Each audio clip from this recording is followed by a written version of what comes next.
嗰度見到一個好搞笑嘅 post， 有人問係咪冇人咧星期六日會參加摘西瓜、摘粟米呢啲活動噶啦咁樣？跟住咧下面有人留言啦，有冇證書啊？有冇農夫體驗嘅證書可以俾人寫落 portfolio 啊？然後呢個留言咧就好多人 like， 咁我見到嘅時候都覺得超好笑。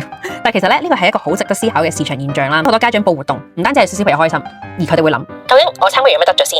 係咪可以又證唔證明小朋友玩過，亦都可以幫我考到好嘅學校？咁我自己咧就唔係好贊成每一個體驗咧都要變成 portfolio 嘅。但係你唔認同，唔代表你可以完全無視市場。如果你真係想打入呢個小朋友市場咧，你要知道家長真正想要嘅嘢，嗱，未必係一張好功利嘅證書嘅，可能佢哋只係想一個記錄、一個儀式咁，可以同小朋友講啦。你今日完成咗一件好特別嘅事啊！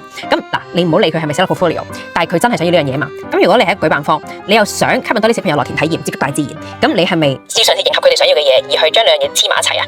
咁兩樣嘢係咪一定有衝突咧？其實唔一定喎。嗱，重點係你點樣包裝。你可以有一張小農夫體驗嘅證書啦，但係你唔需要包裝到好似真係攞獎啊 portfolio 咁，你唔使咁功利嘅。你可以成日恭喜完成小農夫體驗日啊！你今日咧親手接觸咗泥土咯，認識咗農作物，學識咗珍惜食物咯咁樣。咁令到家長咧有儀式感，小朋友咧亦都有紀念啦，而你都冇放棄自己想傳遞嘅教育價值喎。